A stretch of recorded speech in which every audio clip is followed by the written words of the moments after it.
इस जग में जितने जुल्म नहीं उतने सहने की ताकत है। तानों के शोर में रहकर भी सच कहने की आदत है। सागर से भी गहरा हूं मैं, तुम कितने कंकड़ फेंकोगे। चुन चुन कर आगे बढ़ूंगा मैं, तुम कब तक मुझको रोकोगे। Welcome back. मैं Navneet Tiwari, teacher, trainer and motivational speaker. 34 years के इंतजार के बाद आज देश भर में पूरा जश्न मनाया जा रहा है नई एजुकेशन पॉलिसी के आने का। क्या ये नई एजुकेशन पॉलिसी वाकई इतनी असरकारक है या सिर्फ और सिर्फ जनता को बहलाने के लिए, लुभाने के लिए बनाई गई है? ऐसे बहुत सारे सवाल हैं जो इस नई एजुकेशन पॉलिसी के सामने खड़े होते हैं। तो क्या ये नई एजुकेशन पॉलिसी इन सभी सवालों को टैकल करते हुए खुद को प्रूफ कर पाएगी? आइए देखते हैं इस वीडियो। आजादी के 74 सालों बाद भी सरकारी स्कूलों में फैन तो है लेकिन चलता नहीं है, खिड़कियां तो हैं लेकिन बंद नहीं होती, बल्ब लगा है लेकिन लाइट नहीं आ रही होती है, बच्चे तपती धूप में बैठ करके लू में पढ़ रहे होते हैं और हमारे टीचर्स पढ़ा रहे होते हैं। आप नई एजुकेशन पॉलिसी बोल करके वोट बैंक तो अपना मजबूत कर सकते हो, लेकिन एजुकेशन सिस्टम में बदलाव नहीं ला सकते हो, क्योंकि यह चीज करने के लिए इंफ्रास्ट्रक्चर में एक बड़े बदलाव की जरूरत है, जो कि आपके ड्राफ्ट में कहीं पर भी मेंशन नहीं है। तो क्या ऐसे करोगे आप एजुकेशन सिस्टम का बदलाव? फिर आप कहते हो कि आप इंप्लीमेंट कर लोगे। इंप्लीमेंटेशन तो आपने मिड डे मील का भी किया था प्राइमरी स्कूलों में, जहां पर आप खाना बांटते थे। आज भी गूगल पे आप जाके चेक कर सकते हो, प्रतिदिन मिड डे मील से जुड़ी डेली फ्रॉड, डेली स्कैम की रिपोर्ट सामने आती रहती है।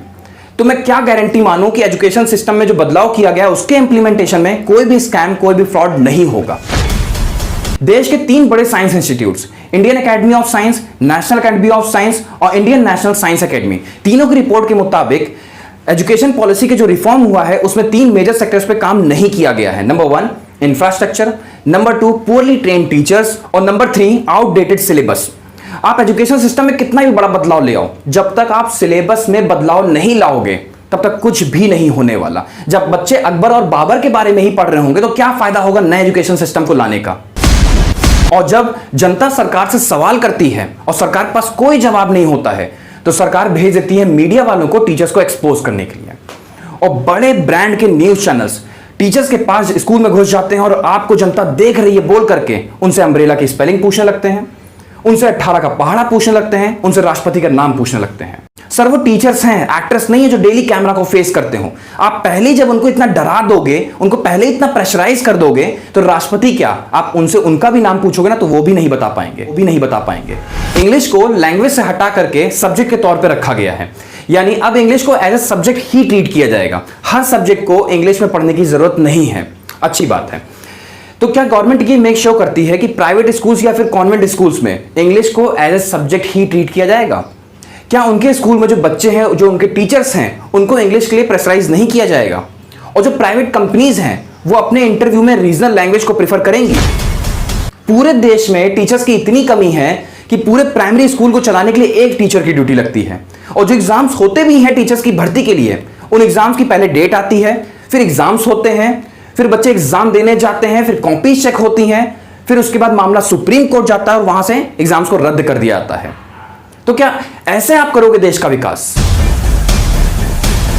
और जिन टीचर्स की भर्ती हो भी जाती है उन्हें इलेक्शन ड्यूटीज में लगा दिया जाता है, उन्हें जनगणना में लगा दिया जाता है, उन्हें पोलियो कैंपेन में लगा दिया जाता है, उन्हें फैमिली प्लानिंग कैंपेन में लगा दिया जाता है, उन्हें कोरोना सर्वे में लगा दिया जाता है। उनसे टीचिंग छोड़कर सारे काम करवाए जा रहे होते हैं। जब टीचर्स को पढ़ाने का मौका ही नहीं मिलेगा तो कैसे बनाएंगे आप देश को आत्मनिर्भर? देश के हर बच्चे को अच्छा डॉक्टर बनना है, अच्छा इंजीनियर बनना है, अच्छा साइंटिस्ट बनना है, लेकिन टीचर किसी को नहीं बनना है।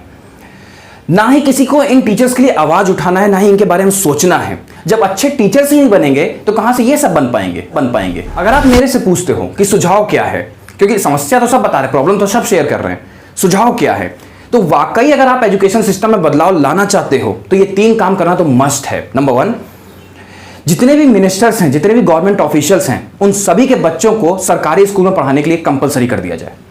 जब उनके बच्चे तपती धूप में, गर्मी में बैठ के पढ़ रहे होंगे ना तो डेली संसद भवन में बिल भी पास होगा और डेली एजुकेशन सिस्टम बदलेगा। नंबर 2, एजुकेशन मिनिस्ट्री से जुड़े जितने लोग हैं उन सबकी मिनिमम क्वालिफिकेशन ग्रेजुएट कर देनी चाहिए।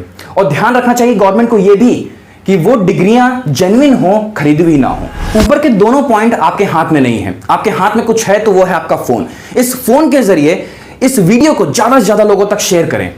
ये वीडियो जितने ज्यादा लोगों तक पहुंचेगा उतना बड़ा ये हमारी कम्युनिटी डेवलप करेगा।